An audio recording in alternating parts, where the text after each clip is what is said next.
अखंड मंथन के सभी दर्शकों को नमस्कार। मैं हूं शेखर त्रिपाठी और आप देख रहे हैं हमारा YouTube चैनल अखंड मंथन। जैसा कि हमने युग परिवर्तन की गणना पर आधारित एक विशेष वेब सीरीज़ का शुभारंभ किया है, तो आज के तीसरे एपिसोड में देखिए कि युग परिवर्तन की क्या क्या विशेषताएं होती हैं और किस प्रकार से प्रत्येक 12 वर्ष में सृष्टि के प्रत्येक आयाम में बड़ा परिवर्तन आ जाता है। काल गणना में भी 12 का अंक विशेष महत्व रखता है। समस्त आकाश सहित सौर मंडल को 12 राशियों 12 खंडों में बांटा गया है। पंचांग और ज्योतिष का ग्रह गणित इसी पर आधारित है। इसी का अध्ययन कर ज्योतिर्विद ये पता लगाते हैं कि आगामी समय में क्या क्या होने वाला है। पांडवों को भी 12 वर्ष का ही वनवास हुआ था। जैसा कि प्रचलित है कि कलयुग की आयु 4,32,000 वर्ष है, तो सबसे बड़ा प्रश्न ये है कि क्या नवीन युग आने में 3,24,000 वर्ष का विलंब है। किंतु वर्तमान समय को देखें तो ऐसा नहीं लगता। समय का परिवर्तन चक्र गोल है और वह अपनी गति से घूमकर पुनः वहीं पहुंचने वाला है जहां से वह चला था। वाजस संहिता में मनुष्य युग एवं देव युग की गणना में अंतर बताया गया है। ऋग्वेद ज्योतिपाठ में कहा गया है कि जब बृहस्पति 12 राशि भोग लेते हैं तब एक युग आता है। एक राशि 1 वर्ष की होती है, अतः 12 राशियों का युग 12 वर्ष का हुआ। इसी प्रकार सूर्य की चंद्रमा की गणनाओं के अनुसार भी युग की अवधि में बहुत अंतर है। वैज्ञानिकों ने यह खोज की है कि 11 वर्ष में सूर्य की अंतर्दशा बदलती है। इस 12 वर्ष को ही उसका एक युग कहा जाता है। जहां 4,32,000 वर्ष के एक युग की कल्पना की गई है, वहां उसकी गति आर्ष ग्रंथों की युग गणना में किसी भी प्रकार से सटीक नहीं बैठती। मनुस्मृति में लिखा है कि ब्रह्मा जी के अहोरात्र में सृष्टि के पैदा होने और नाश होने में जो युग माने गए हैं वे इस प्रकार हैं: 4,000 वर्ष और उतने ही शत अर्थात 400 वर्ष की पूर्व संध्या और 400 वर्षों की उत्तर संध्या। इस प्रकार कुल 4,800 वर्ष का सतयुग। इसी प्रकार 3,600 वर्ष का त्रेता, 2,400 वर्ष का द्वापर और 1,200 वर्ष का कलयुग। श्रीमद् भागवत के स्कंध 12 अध्याय 2 में 34वें श्लोक के अनुसार 4,000 दिव्य वर्षों के अंत में फिर सतयुग आएगा और जो मनुष्यों के मन और आत्मा में प्रकाश करेगा। मेधातिथि ने दिव्य शब्द का अर्थ देवता कर डाला है और अभी तक प्रायः सभी पंडित लोग ऐसा ही अर्थ करते रहे हैं।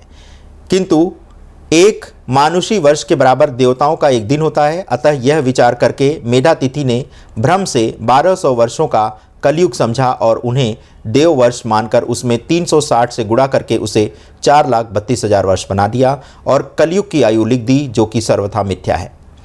दिव्य का अर्थ देवता नहीं हो सकता है। ऋग्वेद में कहा गया है कि अग्नि रूपी सूर्य को इंद्र, मित्र, वरुण कहते हैं। निरुक्त दैवत कांड में कहा गया है कि जो दिव्य में प्रकट होता है उसे दिव्य कहते हैं। दिवी दया को कहते हैं। नैघंटुक कांड में दिन के 12 नाम लिखे हैं, उसमें भी दिव शब्द का ही दिन का प्रयोग किया गया है। अब दिव्य का अर्थ हुआ कि जो दिन में प्रकट होता है, और यह प्रत्यक्ष है कि दिन में सूर्य ही प्रकट होता है, अतः दिव्य सूर्य का नाम है। ऋग्वेद के मंत्र में कहा गया है कि आग का घोड़ा सूर्य है, इसमें भी सूर्य का ही वर्णन है। वेद में दिव्य नाम सूर्य का है। देवता को दिव्य कदापि नहीं कहते। व्याकरण से भी दिव्य शब्द का अर्थ देवता नहीं बनता। दिव्य धातु में स्वार्थेय प्रत्यय लगाने से दिव्य शब्द बनता है।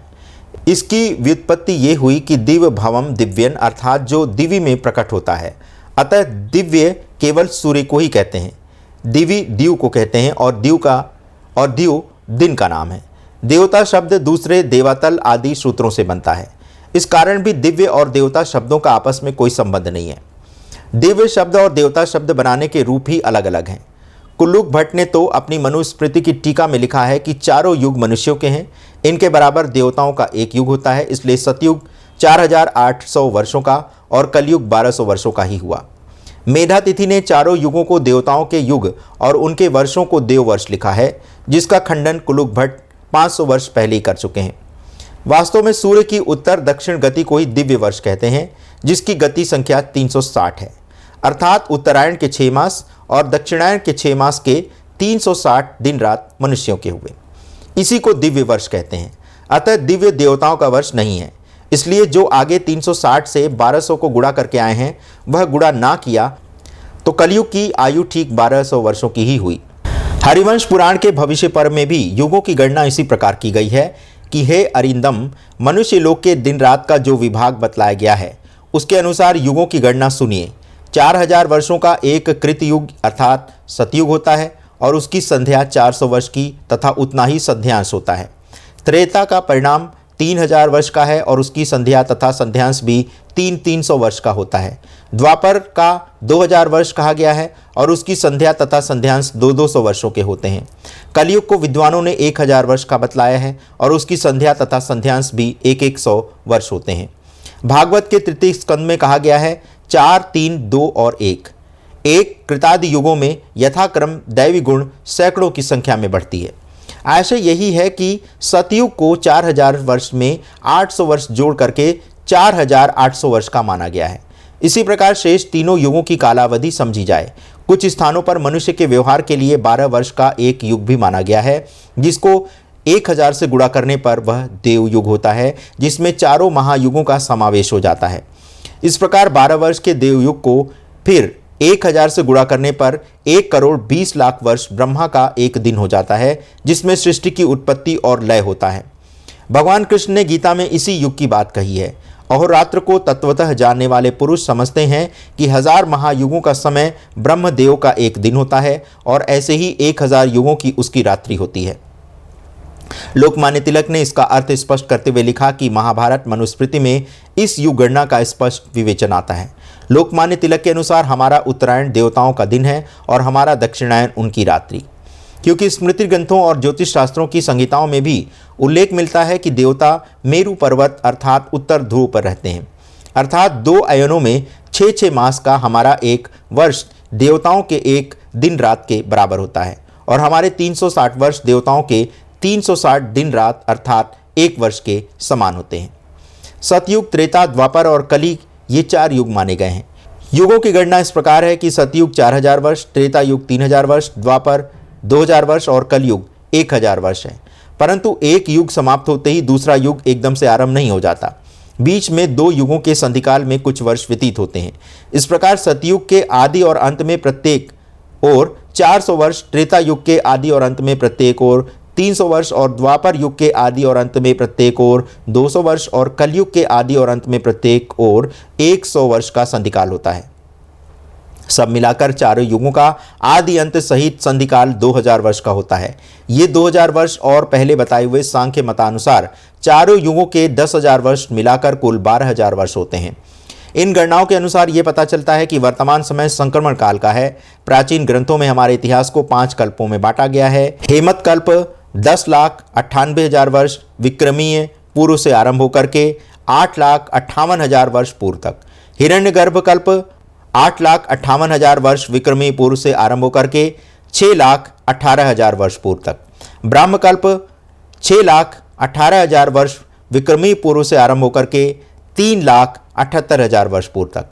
पाद्मकल्प 3,78,000 वर्ष विक्रमी पूर्व से आरंभ होकर के 1,38,000 वर्ष पूर्व तक एवं 12 कल्प 1,38,000 वर्ष विक्रमी पूर्व से आरंभ होकर के वर्तमान समय तक चल रहा है। अब तक 12 कल्प के स्वयंभू मनु, स्वरोचिष मनु, उत्तम मनु, तमास मनु, रेवत मनु, चाक्षुष मनु तथा वैवस्वत मनु के मनमंतर बीत चुके हैं और अब वैवस्वत मनु तथा सावर्णी मनु की अंतर्दशा चल रही है। कल की पुराण में 12 कल्प के सावर्णी मनु के दक्ष, ब्रह्म, रुद्रदेव और इंद्र सावर्णियों के मनमंतर बीत जाने पर अवतार होने की और धरती में कलयुग की संध्या समाप्त होकर सतयुग आरंभ होने का वर्णन मिलता है। सावर्णी मनु का आविर्भाव विक्रमी संवत प्रारंभ होने के 5730 वर्ष पूर्व हुआ था। इंद्र सावर्णी के मनमंतर के बाद ही कल्कि प्रकट होने की बात लिखी है, जो कल्कि के जन्म से प्रारंभ है और उसका काल विक्रम संवत 4970 के आसपास बताया जाता है। कलयुग संवत की जानकारी के लिए राजा पुलकेशिन द्वितीय चालुक्य ने विद्वान ज्योतिष गणों से यह गणना कराई थी।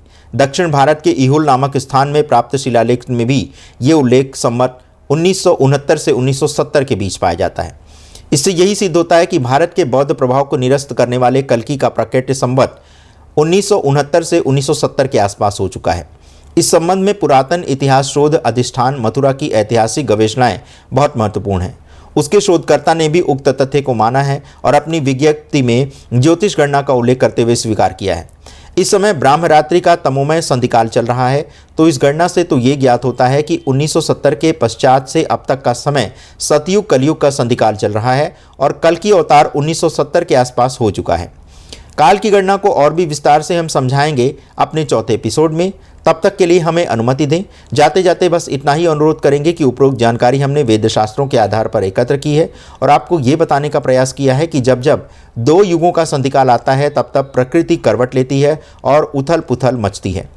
तो देखते रहें अखंड मंथन, समय से पूर्व समय की जानकारी प्राप्त करने के लिए। और यदि आप भी भविष्यवेत्ता हैं और चाहते हैं कि आपकी भविष्यवाणियों से भारत समेत सारा संसार जाने आपको, तो आप अपनी भविष्यवाणियां वीडियो या टेक्स्ट फॉर्मेट में हमारे व्हाट्सएप नंबर 7905414965 पर भेज सकते हैं। हम आपकी इस विद्या को संसार के समक्ष प्रकाशित करके उससे संसार को अवगत कराएंगे। धन्यवाद, नमस्कार।